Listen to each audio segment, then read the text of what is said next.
Bismillahirrahmanirrahim. Assalamualaikum warahmatullahi taala wabarakatuh.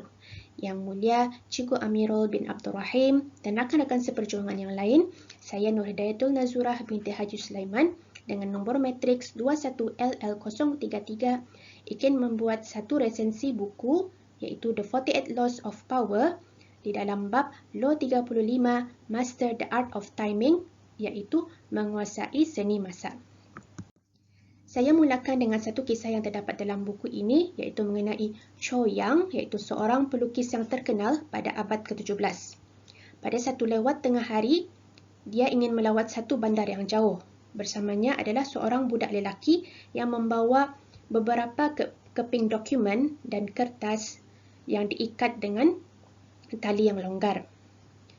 Cho Yang dalam perjalanan mereka terserempak dengan seorang tukang perahu.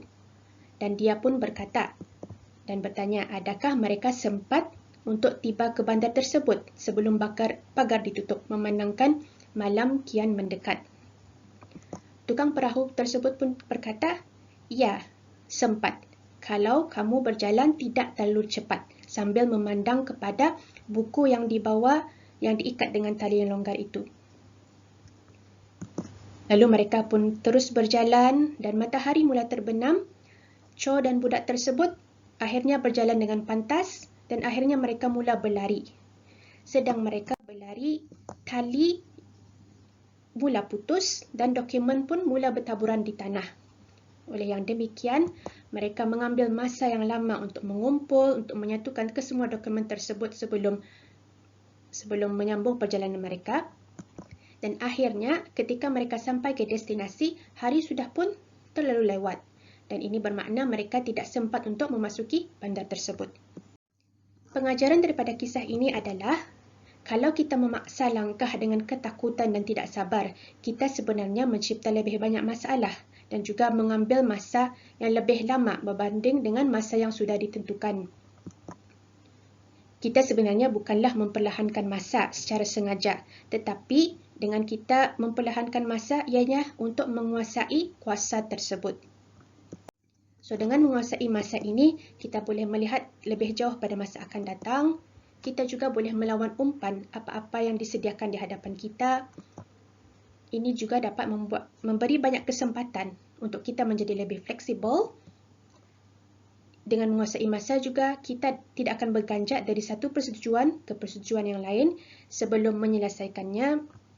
Dan juga dengan menguasai masa, ini boleh memberi perspektif masa sekarang dan memberi peluang kepada kita untuk membuat strategi. 3 jenis masa yang disebutkan di dalam buku ini adalah yang pertama long time, iaitu di mana masa perlu diurus dengan kesabaran dan seni bertindak balas dengan memikirkan terlebih dahulu. So, ini bertepatan dengan kisah sebentar tadi. Yang kedua adalah force time, di mana jangka masa pendek yang dapat dimanipulasi sebagai senjata penyerang. Di sini kita memanipulasikan masa orang lain, iaitu dengan membuatkan orang lain menunggu ataupun membuatkan orang lain tergesa-gesa. So, ini boleh memutarbelitkan perspektif masa orang lain, menyebabkan mereka tidak menentu. Dan yang ketiga adalah end time, iaitu di mana rancangan perlu dilaksanakan dengan cepat dan berkuasa. Ini bermaksud bila masa yang sesuai sudah tiba, kita akan bertindak cepat dengan apa-apa yang telah kita sudah rancang awal-awal. So, kelebihan daripada bab ini adalah yang pertama, banyak kisah yang menarik yang boleh diambil iktibar dan diaplikasikan di dalam kehidupan seharian kita. So, kita boleh praktikan apa-apa yang terdapat dalam bab ini.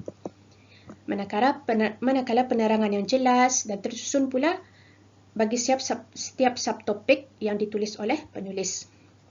Kekurangan yang boleh saya dapat daripada bab ini adalah yang pertama, ada unsur manipulasi iaitu tidak menghormati waktu orang lain.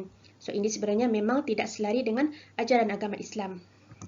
Dan juga kisah-kisah yang lama yang perlu dikemas kini dengan peredaran masa-masa ini.